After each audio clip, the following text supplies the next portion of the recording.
Another interesting concept is this idea of disease as teacher. Are our bodies trying to tell us something when we become sick?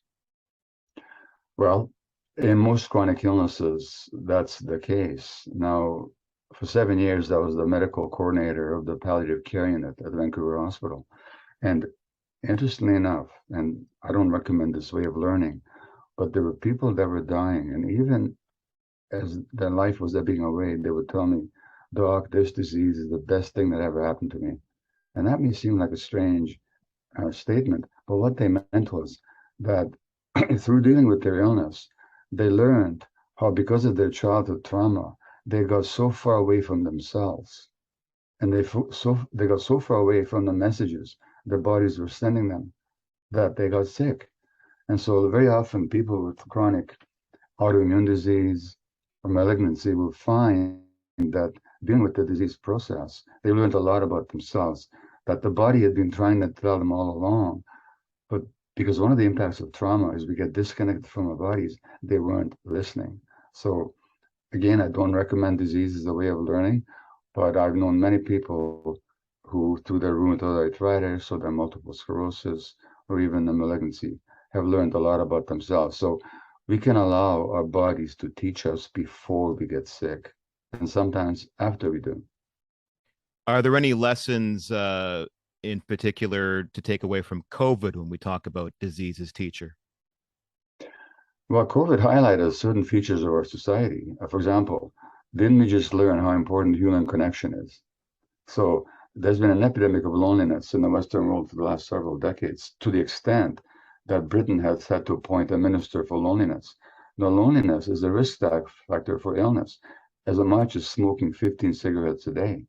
And loneliness is spreading in our society because of certain social, economic, and political factors. Didn't we just learn that, the importance of human connection? Also, although we talked in the beginning about we're all in this together, we weren't. The people most at risk were people of color, people of lower socioeconomic status, uh, people who were more stressed. So we learned about the importance of inequality and stress in who's prone for illness and who isn't.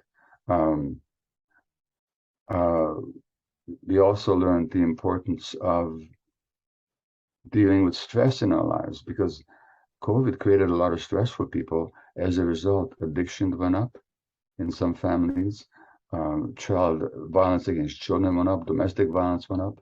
More children were being seen in emergency wards for injuries. So we learned that stress actually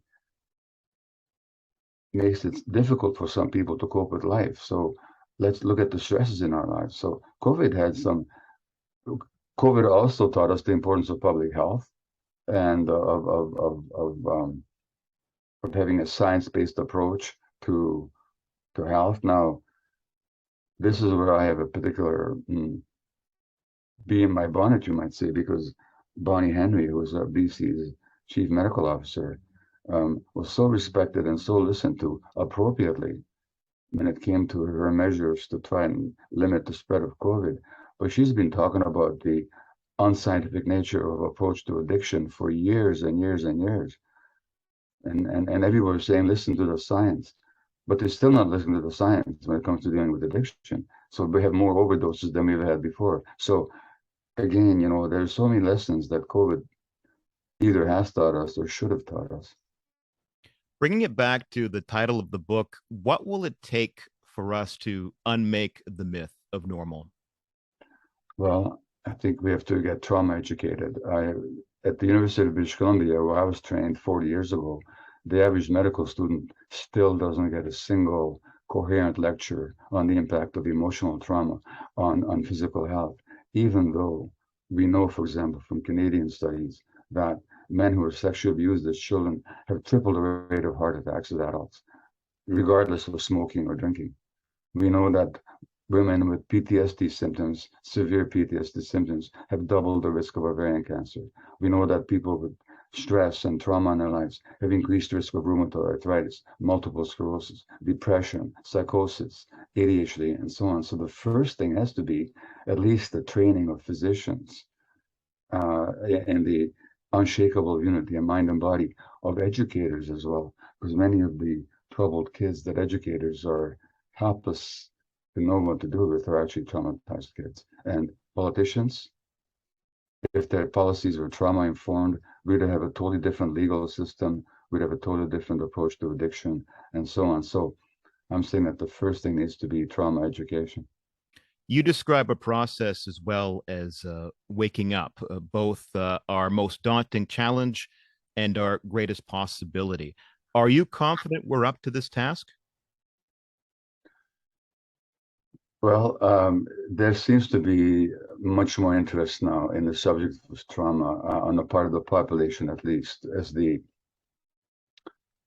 success of several wonderful trauma teachers and in terms of books, as the widespread understanding and awareness of my own work seems to indicate. This is on the part of the public. On the many physicians are waking up as well. I know that from personal contact. Institutionally, it's not happening yet. So am I confident? In the long term, yes. In the short term, I think it's going to take a while. And finally, Doctor, what do you hope readers take away from this book? I hope they're touched in their personal lives. I hope they get to understand themselves, their own background, their own struggles, their own capacity to heal, both on individual and on the social level. That's my greatest, fondest hope for this book. The name of the book is The Myth of Normal: Trauma, Illness, and Healing in a Toxic Culture. My thanks to Dr. Gabor Maté. Thank you.